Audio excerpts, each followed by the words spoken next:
Vice President with SEIU Healthcare Pennsylvania. We are the largest and fastest growing union of healthcare workers in the state. This includes approximately 4,000 nursing home workers who provide the best care for their residents every day. We will hear from some of them today. This is very personal for me, this conversation, because I was a former healthcare worker myself. When I joined the union always talked about two things: improving staffing regulations in PA and getting additional funding. So I'm very excited to be hosting the roundtable where the discussion is focused on new staffing regulations. Before I begin, I want to let the press know that we have received your questions you submitted after the roundtable. We will ask those questions and then take any additional questions you may have.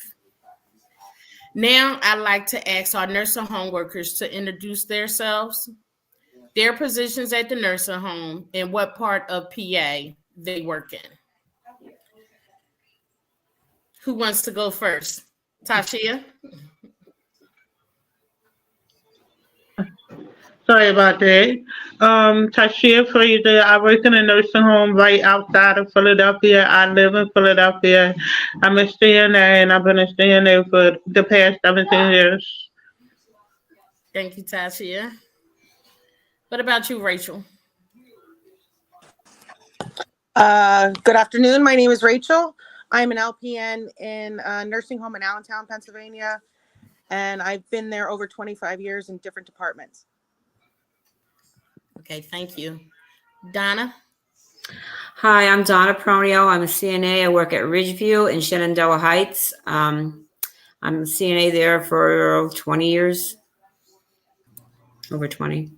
Wow, thank you. Thank you. It's so important to directly hear from you all who care for our loved ones every day and advocate for them inside and outside of the nursing home. Sometimes you are the only one that they have. Nursing home workers are the ones who have advocated for their residents for decades. These past 2 years with the pandemic, we have demanded and won transformations in nursing home care in PA. Recently, we won strong union contracts which lift the bottom floor and reward those who have shown up for years and throughout the COVID pandemic. We won historic funding for the bedside, about $600 million, and we updated state regulations for the first time in decades. We know firsthand transformative reforms require our government at all levels to step up for residents and the staff who care for them. That's why President Biden's study on the staffing crisis is so important. His announcement that he is committed to nationwide regulations for nursing homes is so important. Now we need Congress to act to make national change happen. I'm so glad that U.S. Representative Wild and Dean are here with us today. Thank you, Representative Wild, for signing onto the letter calling upon Congress to act in support of national safe staffing. And thank you, Representative Dean, for your longtime advocacy for our members and their residents, and for being here to discuss the staffing crisis and need for national reforms. Now, I'd like to pass it to Representative Dean to introduce herself. There we go.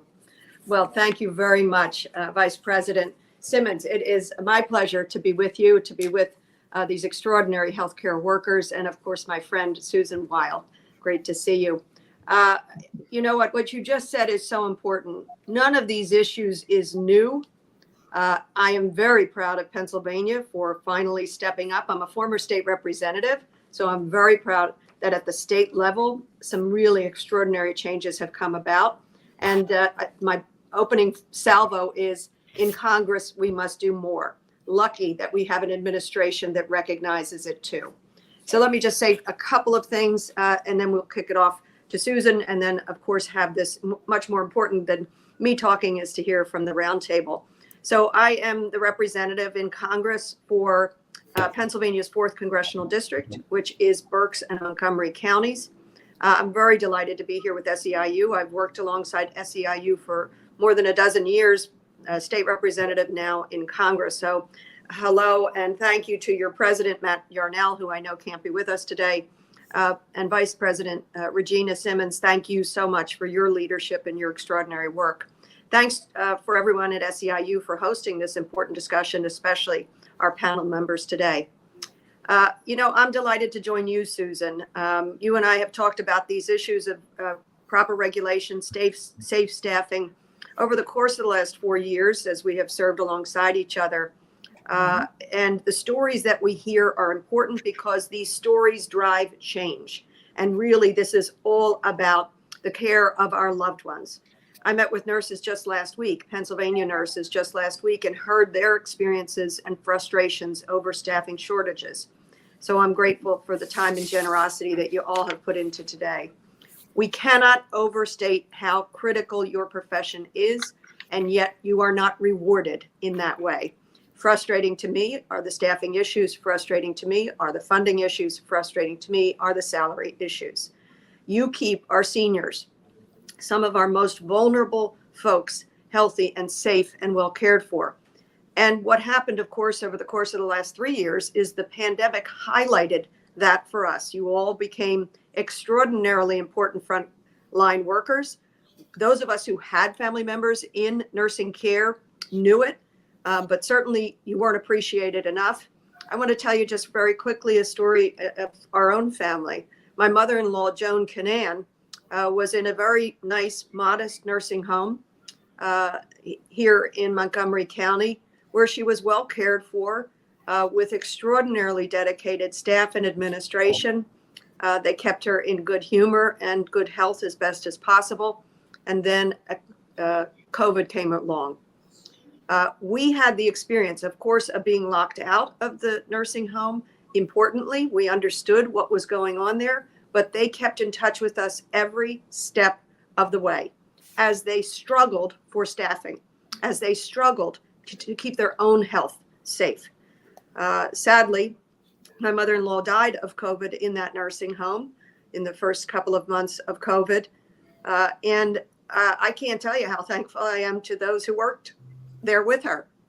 They kept her comfortable and in good spirits, knowing she was loved, and standing by, literally holding her hand as she died when we couldn't be there. And I felt what gratitude our family felt for these incredible angels, frankly. Every Pennsylvania family deserves to have safe, reliable options for long-term care. We know now that 1 in 4 Pennsylvanians is over the age of 60. We expect that there will be 4 million older Pennsylvanians, nearly 1/3 of our total population, by 2030. If nursing home employers and our government, Congress, and the legislature does not invest in your workforce, we will not have enough caregivers, putting seniors at risk. And we know the crisis is not new. It predated COVID. COVID only shone a brighter light on it and made it worse. Pennsylvania lagged far behind. So that's why I am so delighted with the legislation and the resources that have been passed at the state level. So these conversations are vital for learning how we can do better, like the state legislature in requiring safe staffing. And I'm glad that Congress has a role to play alongside the president, who believes that we have to do better and have to do more. So I'm heartened by President Biden's commitment. We will work alongside in Congress. It should not be a partisan issue. The care of our most vulnerable and our seniors. And I'll continue to take actions in Congress and look forward to ways of working with all of you. So thanks for including me in this session. And I'll toss it now to Representative Susan Wild. And then we look forward to the conversation with all of you. I'm sorry, Representative Wild. I forgot to mention Lori. Lori, can you introduce yourself? My apologies. That's fine. My name's Lori. I'm from Altoona. I've been a CNA for 38 years here in Altoona, and I enjoy every moment of it. Thank you, Lori. Okay, my apologies once again. All right, Regina. Thank you for introducing Lori, because I have to say it was what I was going to do first, because I feel so strongly that everybody on this panel and everybody in your profession deserves to be recognized. And I had noticed, Lori, that you hadn't yet been introduced. But let me just say thank you to all of you. Thank you to everybody who is watching this, who works in nursing homes, and thank you so much to the people who are advocating for them. As you know, as Mad made the point, this is personal for so many people. In fact, most people, to tell you the truth. Mad told the story of her mother-in-law. My mother passed away in 2014. Quite honestly, I didn't want her to go any sooner than she had to, but at the same time, I have to tell you, I was glad that she wasn't around during COVID. It was terrifying to me. We went through our own experience with her being diagnosed with a glioblastoma, brain cancer, very suddenly. She didn't last very long, but my sister and I, when I say we, were utterly dependent on people like the CNAs that I see here and others who helped, provide her care. And quite honestly, we didn't see it coming. We had no idea, we didn't have time really to even line things up. And it was just, it's a very personal issue for everybody who has family members who are in need of long-term care. So thank you, all of you. I agree with Mad. It's great. I'm glad that Pennsylvania has taken these critical and meaningful steps to improve the system for both workers and residents last year. But as Mad said, this isn't just a Pennsylvania issue. It is a nationwide issue. It requires federal action. I'm looking forward, Mad, to us talking about what we might co-sponsor to move things forward some more. Most of all, I think we need common sense staffing levels that make sure that all of you are not overwhelmed, overworked, burnout, underpaid. I have appeared over the last 4 years several times with members of SEIU healthcare who have spoken of having to work 2 jobs or more in order to simply get by because of the wages that are being paid in this field. And that doesn't allow time, obviously, for yourself for taking vacation or anything else. So that's something that really concerns me, because all of us who have family members who need this type of health care want the best possible people involved in their healthcare team. And yet how you can expect the people that are working so closely with your family member, in my case, my mother, and yet not honor them with the pay that they deserve and the kind of staffing levels that they deserve is really terribly concerning. And I think our current system contributes to difficulties in recruiting and retaining highly skilled staff. And we know, as I think Mad just said, our older population continues to grow. So I want to make sure that we are in a place where we can feel safe and confident that our older folks are receiving the high quality care and the human connection that all of them deserve. It's why I signed on to the letter that was mentioned earlier, urging the CMS, the Centers for Medicare and Medicaid Services, to adopt safe staffing rules to protect both workers and residents. And I just think that we absolutely need to not only listen to the entities that run nursing homes, but also to the workers, to the residents, and to their families. So I'm really looking forward to hearing from all of our speakers today to learn more about how we can improve this. Thank you so much, and I yield back. All right. Thank you, ladies. Before we begin our discussion, we're going to show a short message from Michelle. She's the sister of a nursing home resident who wanted to be with us today but couldn't make it. Emily, can you show the clip, please? Hi, I'm Michelle. That's my brother, Michael. My brother was at the care of my mother for 13 years at her house. And unfortunately, due to his rapid progression, he has dystonia, and my mother's health, we had made the agreement to place my brother in a nursing facility here in Pennsylvania.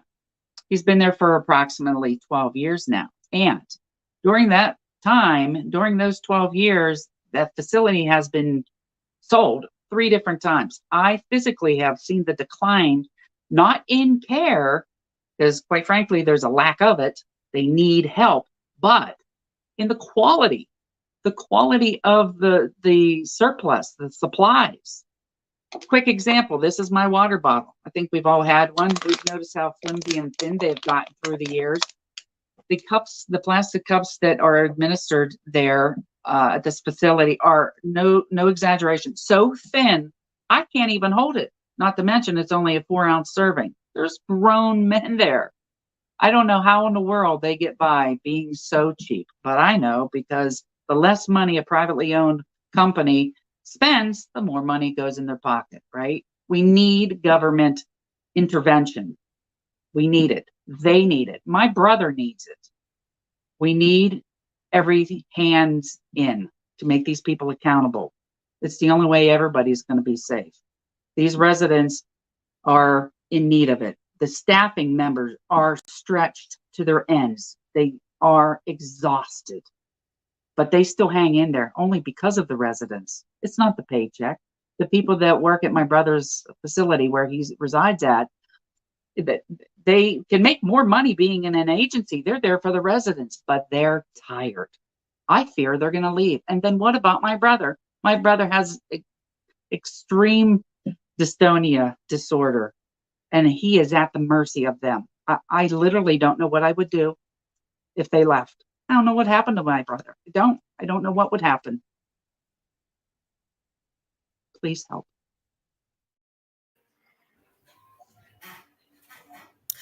Wow, that was so important to hear. And she's speaking truth. Representative Dean and Wow, I'll let you begin the discussion with the first question. Well, thank you. And thank you to Michelle. What a loving sister she is, for so bluntly speaking the truth about the cuts that we often see in different nursing homes, the cuts that hurt patients and hurt family members. And so God bless you, Michelle. I'm pleased that you're a part of this conversation, and please send our love to your brother. And hopefully we can make some differences here. I have the first question I'm delighted to ask because I want to hear it from you, caregivers, CNAs, LPNs, people who have been in it. So one of you 38 years and loving every minute. That's how do we harness and bottle that, Lori? For all of you, what would safe staffing mean to you and to your residents? What does it look like? What would you be able to better do with better staffing? Is it okay if I go first? Sure. Regina, is it okay? Yes. Safe staffing to me and my residents would mean safety first. My residents deserve to be safe and well cared for. A better response time. When a call bell goes off, it would mean so much to me to be able to respond in a timely manner. It would mean a lot more to have one-on-one time, to just sit and get to know them, to just sit and let them know that somebody's there for them. Residents always come first in their comfort, no matter what, when I'm on duty, and all my other coworkers. They taking care of them means so much to all of us. Sometimes it means not even getting a bathroom call for myself, nor a lunch break. If it means that they need cared for in that time limit, they're getting cared for, not me. It means to me that my residents are okay that while I'm on shift. For me, it would mean, what safe staffing would mean, also keeping me safe. Less job injuries, less stress. It would mean I could have a hall partner and not have to do all the work on the hall myself. It would mean that there would be somebody there to help me care for those residents. I also have a loved one in a nursing home. And I see the challenge as well as a staff member, as well as a family member on both sides. I do see it. My family member needs a Hoyer lift. And I know that all my coworkers on here understand a Hoyer lift takes 2 residents or 2 staff members to transfer a resident. He stays in bed a lot. because there's not two people to get him in and out all the time on a daily basis. I do see that he stays in bed. To me, safe staffing would mean that we'd be able to take care of all of our residents and meet all their needs in a timely manner every day. Thank you. Rachel? I would actually like to be able to provide quality care, to give the residents the time and dignity that they deserve. When it comes down to it, it's really about treating them with dignity. For some people, it's really the only human interaction that they have for a couple hours at a time. And that's just not right. And it's time for a change. Thank you, Rachel. Thank you.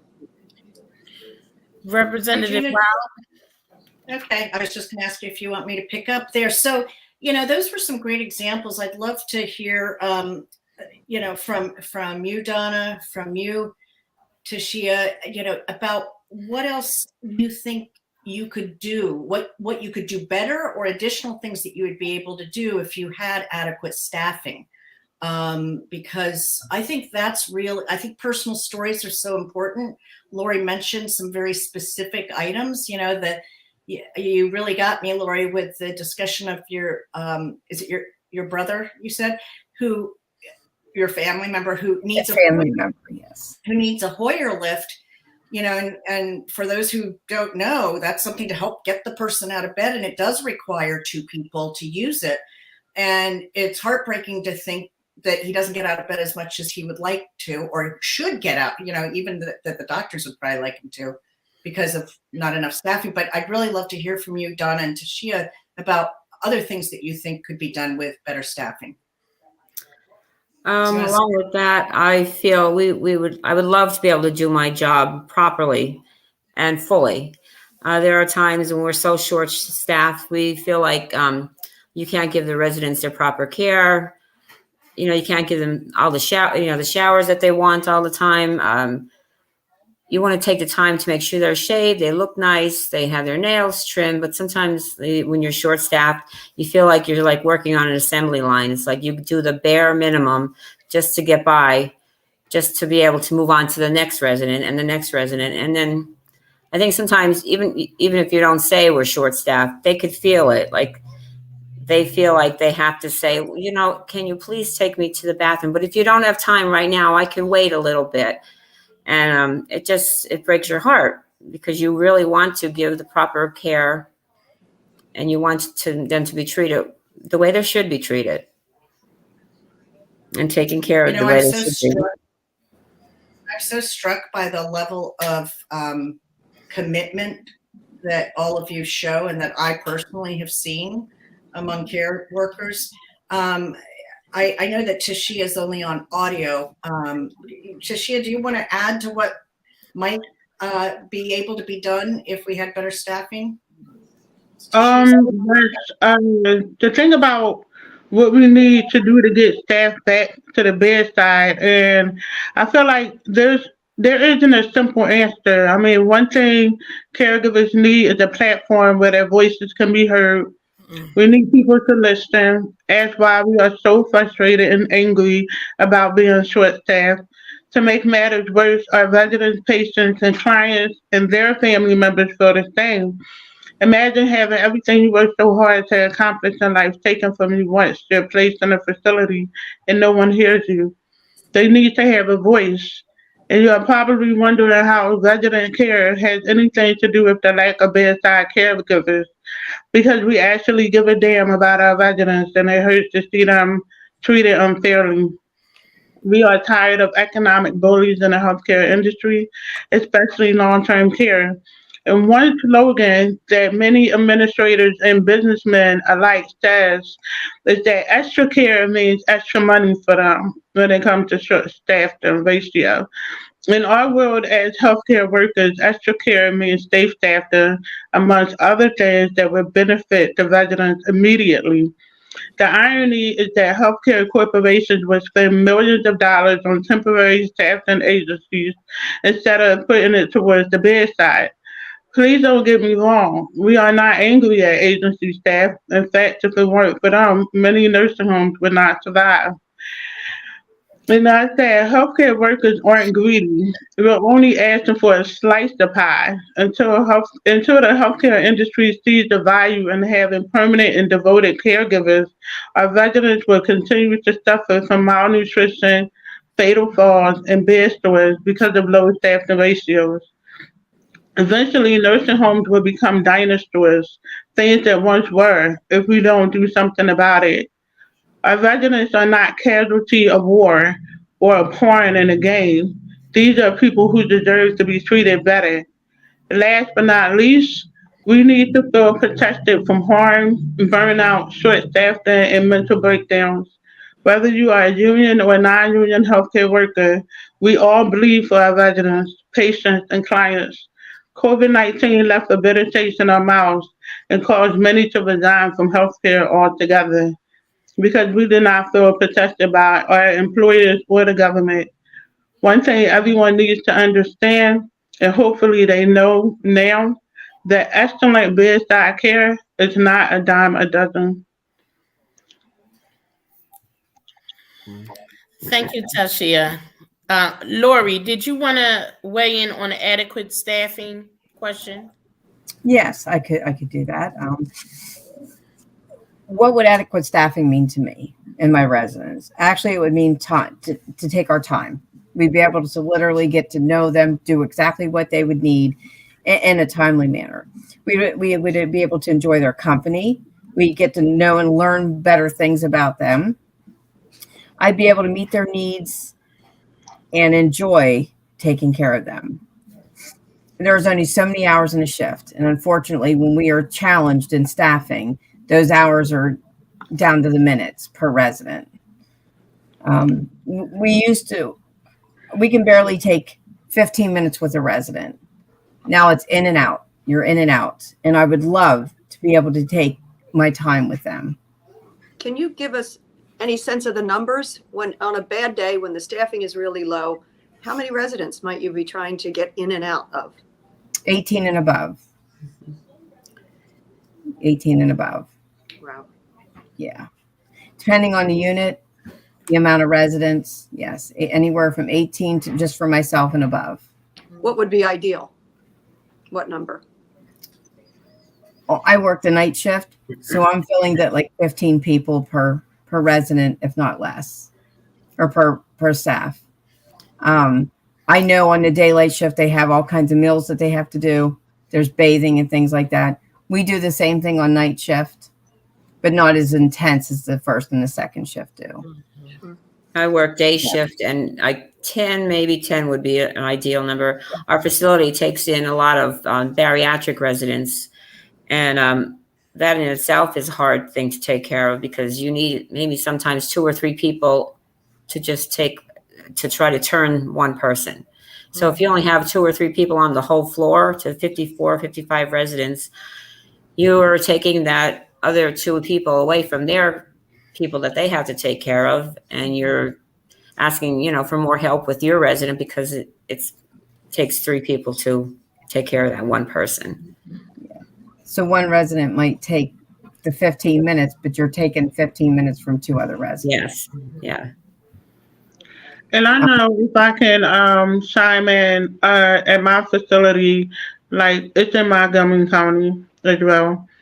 There are times when it's only one aide on the floor for 45 residents, and it was during a day shift, it was during a night shift. On a regular day, we might have 2 aides on the floor for night shift where we have like 22, 23 people apiece. The day shift is times that they only have 2 aides on the floor for 40-something residents, and the family members are frustrated. I know we talked about going on strike at one point, and the family members were willing to go up to the top of the hill with us because they were frustrated. They want better care for their moms, their dads, their husbands, their wives, and we're unable to provide the optimum care because we just don't have the manpower. If we had more help, it would be easier. And when I asked our CEO, why can't we have extra people, staff, overstaff, because they call it overstaff. And she said extra people means extra money. So it all comes down to finances when it comes to these people. You rather save a couple of dollars than to save somebody's life. Yeah. Thank you, ladies. We're going to move to the third question. Tashia, I think you already answered it. Madeleine Dean, I'm sorry, Representative Madeleine Dean, can you ask the third question, please? Yeah, certainly. And I think we're on the edge of this question anyway. What needs to change to get staff back to the bedside? And if I could layer in there, how do we attract wonderful, dedicated people like you to want to be there at the bedside?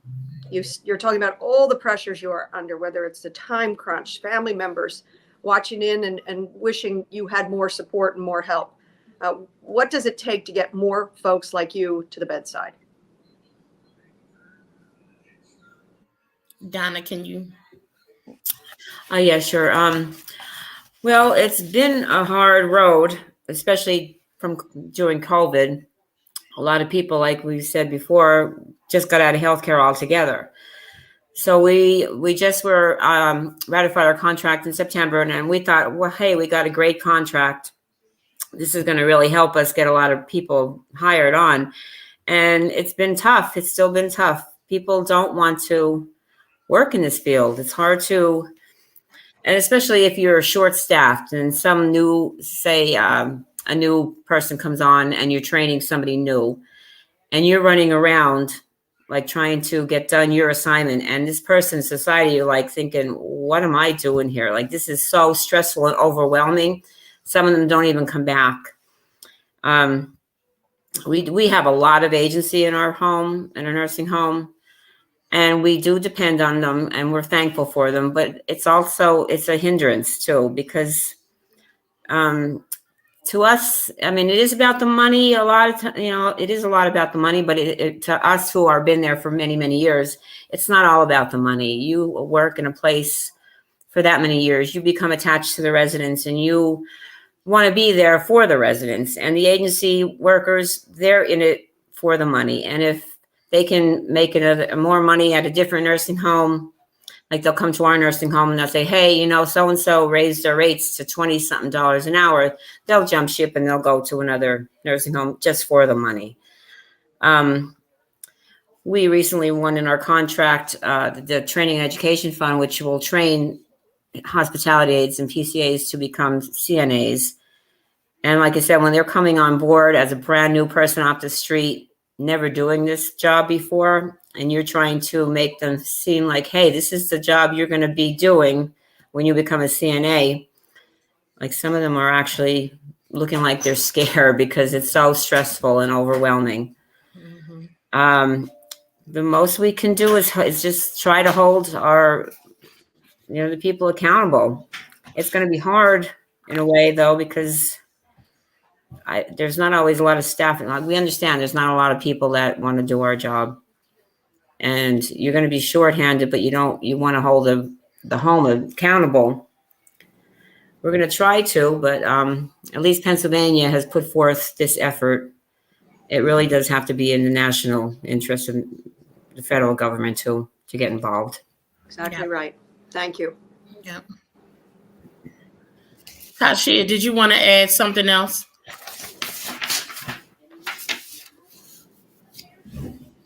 Okay. Are you speaking, Tashia? Because if you are, you are. Okay, my bad. My apologies. I did, speak on that.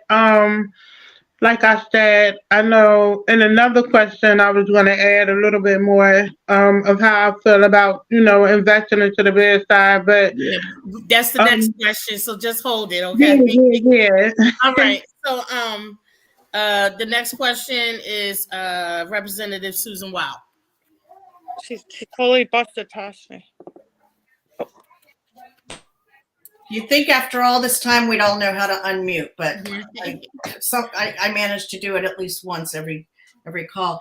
So what I'd really love to hear, we've talked about a lot of things here, better staffing levels, time to go to the bathroom, improved care for residents. I'm just wondering, and maybe Rachel and Tashia could speak to this, what other kinds of investments need to be made that we have not talked about yet? Either one of you. Rachel, you want to? Oh, okay. I can go first. This, I do a lot of improv, and I also didn't want to leave some really important thoughts. So I kind of gave myself an outline. But everything is strictly from the heart, and it's something that I've had conversations with every day with my coworkers, family members. I'm very passionate about, how we can make a difference to bring people back to the bedside. So I'm a little unorthodox in the way that I think sometimes, but I really believe that retention, recruitment, responsiveness, and accountability should take place. These categories need to be addressed with some of the solutions that I've listed below. Let's talk about better pay for starters. I know it's cliche, but employers need to recognize that a livable wage will not only recruit new bedside workers, they will help retain them as well. We should be compensated fairly for the work that we do. Employers also need to contribute to 401k plans, which is according to the longevity of the employee. With the threats of eliminating Social Security, healthcare workers need a safety net financially. Also offering tuition reimbursement is also an attractive feature that would draw in potential hires. No one wants to work in a facility that has a glass ceiling and offers very little or no benefits. Another important factor is affordable health insurance, where the employer pays a much larger portion of the cost. Healthcare workers should not have to worry about healthcare insurance. Employees need to be held accountable for making their employees whole. There needs to be a collaboration between management and the employees. My facility years ago participated in a program called Healthcare Transformation with SCIU Healthcare PA, my union. Together, we were able to create a fall risk program, which is a program to minimize the amount of fatal falls in our facility that is still implemented to this day. This tool can be used in healthcare nursing homes and hospitals. It's a way to bridge the gap between the employers and employees. Another suggestion is to adequately fund the TNA, which stands for Temporary Nursing Assistance Program. This program was intended to help with staffing ratios during COVID-19. Once the TNA completed their required hours of clinicals, they would take the state exam and become a certified nursing assistant. The problem is that there aren't enough testing sites or healthcare professionals to run the program. Solving this issue would automatically increase the staffing ratio in nursing homes, home care, and hospitals. Which leads me to the redundant stand that we need adequate and safe staffing ratios. Honestly, I do not understand why the healthcare industry remains ignorant to the fact that we need better staffing ratios. You know, I've heard employers and lawmakers say they don't need more staffing. All it would do is make them lazy. This blind idea is that healthcare workers, the audacity to have such an opinion about something that they have never done is disrespectful. This mindset needs to improve in order to make bedside care healthy again. And I said, this is something that I know a lot of people might not be thinking about, but when I think about improving bedside care, my thing is loan forgiveness for healthcare workers to be implemented. The cost of receiving a certification, license, or degree is costly and time consuming. This is enough to turn potential bedside nurses away from pursuing a career in healthcare. And last but not least, safety is a major issue. Many healthcare workers have walked away from their employment because of how COVID-19 was handled. No one wants to stand for an industry that will lie, withhold PPE, and refuse to pay a hazard pay during the most hazardous time in their life. Healthcare needs to revamp and revise the requirement and lower the cost of being a quote unquote hero at the bedside. Thank you, Thank you. Tasia. Rachel? Just picking off what Taishia said, we need assistance at a higher level. Bosses aren't doing the right thing, and they won't without pressure being put on them. We've been advocating for the government to step up. We put pressure on the bosses, and we've gone to Harrisburg. The bosses still aren't doing the right thing. That's why we're here today. This standard of 2.7 hours that the current legislation has is just ridiculous and unfair. That 2.7 hours in a day of care for each resident, when we know very well that not everybody takes a small amount of time and others take longer for whatever reasons. We won the ratios in Pennsylvania, which is a big step forward. And we know our bosses aren't going to follow it. They don't follow the current 2.7 as it stands now. We won more state funding for our employers. But with firsthand experience, bosses aren't putting it into raising wages for staff and improving supplies for residents like food and linen. We keep hearing about the year of the nurse, healthcare heroes, which those are all well and nice slogans, but they don't address the problem that's still here. We're looking for reoccurring funding with accountability tied to it. Owners are just going to keep on buying facilities without thinking about the residents. They're more concerned with their business portfolio than taking care of the residents that we do day in and day out. It just can't be on the state to constantly, invest in nursing home care. There has to be this nationwide investment if we want to actually fix the staffing crisis. Thanks. Thank you, Rachel. Now we'll move to the press Q&A. Emily? Yeah, I know that Congresswoman Wild, you will have to probably leave soon. Before I move to the press questions we have in the chat, which aren't too many, I wanted to also give you a chance to say anything or ask any additional questions, especially since we have you here. We really appreciate it. Sure. Thank you so much, Emily, for giving me that chance. And let me just say, I think I made, as I said in my earlier remarks, this is an issue that's very personal to me and personal to so many people. And what I really want to see us do as we move forward is work in some sort of partnership, not only the state government, but the federal government, the owners and employers of nursing facilities, and of course, the wonderful staff. Thank you for the mention of the program during COVID about allowing TNAs to become CNAs. I was involved in that. I co-sponsored that bill, and it's something that I really think is important. I thought that the idea that was mentioned, I think, by Taishia about tuition reimbursement is super important. I'm a big believer that people should get as much higher education as they are possibly able to and as they want to. And I just would really like us to see see us do something that provides incentives for people to enter into this very necessary field. So I will be working with my dear colleague, Madeleine, as well as others in Congress to make sure that happens. And I thank you for hosting this forum. Thank you for attending. Thank you. And Emily, if I could just give some reaction to this conversation. Number one, I'm very thankful to have been a part of it. And anytime I talk to healthcare workers, I'm always impressed that your focus is on those whom you care for.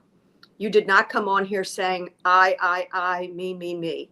You show such dedication to my family members who have been in nursing homes, rehabilitation centers. So I'm always just impressed by your dedication, your integrity, your selflessness.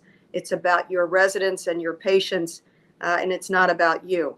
But it needs to be about you. And that is where we have to come in as well. So thank you for really that extraordinarily detailed list of things that we have to look for. It's not enough to just say you need more money and you need better staffing ratios. It is all of those other things you layered in. I was thinking of the testing sites. I was happy to be a part of that COVID program. But then we learned the reality of it. Folks were not able to sign up in a timely way to get the testing done. So there's so much that we can do, loan forgiveness and everything else. I'll close with this. My great uncle who lived with me in his final illness, years actually, he was a Roman Catholic priest.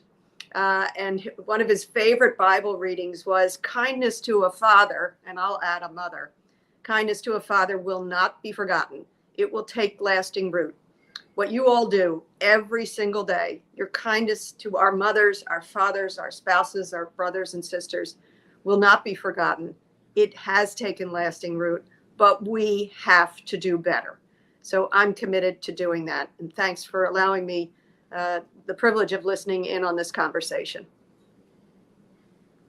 Thank you for attending. Emily? Well, we have a fantastic question from a reporter from the US Today network. She submitted this even before our roundtable here, and this is for all of you to answer, our awesome union caregivers here. She asks, staffing levels are often presented as averages, which can obscure that some days are fine and other days are not. How can a single day with bad staffing affect your ability to do your job and the outcomes for residents? I know firsthand that all of you could definitely answer this question because you experience this all the time. So maybe I'll just hand it over to all of you. Lori, Donna, Tashia, Rachel, maybe Lori, I know you have a lot that you could say. Well, in a day, and it goes daily, we might have adequate staffing. I'm not going to say enough staffing, but adequate staffing for a day. And you can meet all of those needs that are needed. But the one day that you absolutely have the least staffing on the unit, it means a lot to those residents. And I've had coworkers that would be injured or they would be struggling to help the residents. But the residents really need everything. They deserve a hot meal. They deserve a timely bath. They deserve their sheets changed. And when we face the inadequate staffing that we have, we just can't do it. And when I believe somebody on here mentioned about extra staffing, if they would put one extra person on a schedule, believe me, they would be utilized. Daily, they would be utilized. And I know every single one of us could agree to that.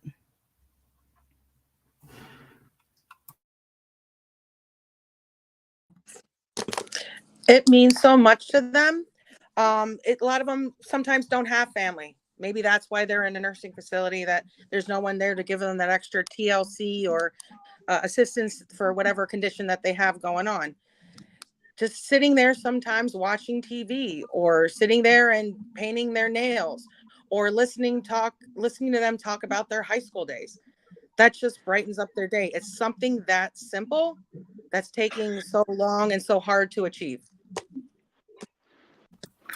You know, for me, I feel like I'm grateful and it's embarrassing at the same time. Like, we would be so short-staffed that we would go to another floor to help another coworker who's short-staffed and try to double team on different floors, knowing that you only have yourself on one floor with 45 people. We rely on family members kind of become caregivers in a nursing home too, you know, because they realize, okay, mom needs to go to the bathroom. I need to learn how to take mom to the bathroom because, you know, her aide is in a room down the hall because there's only one of her with 20-something residents. So even like housekeepers and people from other departments, they try to help out by answering call lights, by helping us pass out food trays, etc. We all try to come together to try to make it happen. And one thing that I've realized is that management feel like, oh, it got done, so it couldn't get done. Oh, you know, they had one aide on the floor, but everybody survived. They got through it, and then they feel like they can continue to have those staff. And like I mentioned before, they feel like if they have extra staff is proper staffing. Extra staff is not extra staff, it's actually safe staffing. So to say that was like mind blowing to me. I know, when you have short staff and you're in and out of the rooms, you get the patient washed to bare minimum, you put them in their wheelchair and there they sit for the rest of the day. I can actually remember one of the residents, we had a little bit more staff one day and I asked after she came out of the bathroom, would you like to take a walk down the hall? And she's like, really? She was like, I can't believe I'm actually going to get to walk. And we walked down and back to her room and she was actually almost crying. She couldn't thank me enough just for that little bit of extra walking instead of sitting all day in her wheelchair. We had time to just do that. I had a resident that literally just wanted to talk about the times, the price of eggs. I mean, not that it matters to them, they don't have to buy it, but he saw how much eggs cost, how much gas was. And he had just said to me, can we just talk a little bit? I literally spent time with him just talking about the inflation and different things and how times changed. He would tell me about what a price of the eggs were back in his day, how much gas was. And that meant so much to him for me to just stand there and listen to him, let me know how times used to be. And I really appreciated the time that I spent with him, thinking the whole time that I really don't have this time, but by no means was he ever going to know that, ever. Wow. And I really want to piggyback off of that because I know a lot of them are lonely. They're looking for companionship. And a lot of times we can't give that to them. So what I started doing was introducing the residents to each other so that they can kind of like buddy up with somebody and have someone to talk to. Because when we do have proper staffing, I'm able to help day shift getting people up and giving showers and clipping fingernails and shaving people and things that you're not able to do when it's only one or two of you on the floor. So it's a domino effect. And like she said, like a lot of times they just want somebody to listen to them. I know that from my own experience with family members in nursing facilities. What a difference. And I would say, I'm not medical, but I would say health outcome difference it makes to have the time to talk to somebody else. It lifts their mood. It calms their blood pressure. We know that these things lift depression, lift that feeling of loneliness or missing family or whatever it is. So I'm certain that those things directly impact the quality of life for your residents and my family members. Mm-hmm. So we don't have any other press questions at the moment, although I do know there are a few media outlets who may be watching. Just for any press who are with us right now to the end, Michelle, the woman you heard earlier whose loved one is in a nursing home with that really powerful video, she's making her email available for any press to ask her any questions from that perspective. So if you are a reporter and still with us, just in the comment section that you have access to, just leave your email or number and I can connect you with Michelle. I think with that, we're going to close the press Q&A. I don't see any other questions to field right now. So I'll hand it back over to you, Regina, as well as you, Congresswoman Dean. So I want to thank everybody who attended today. I really want to appreciate the representatives for getting on and listening to our members and being available to help us with this fight. Well, I'll just say thank you, Regina, for running the show so well and for your leadership at SEIU. Thank you to all the SEIU members. Thank you. I feel lucky to have been a part of the conversation, and trust me, Susan and I will take it back to DC. Thank you. We appreciate it. Thank you. We appreciate it. With that, goodbye. Good night, everyone. Bye. Bye.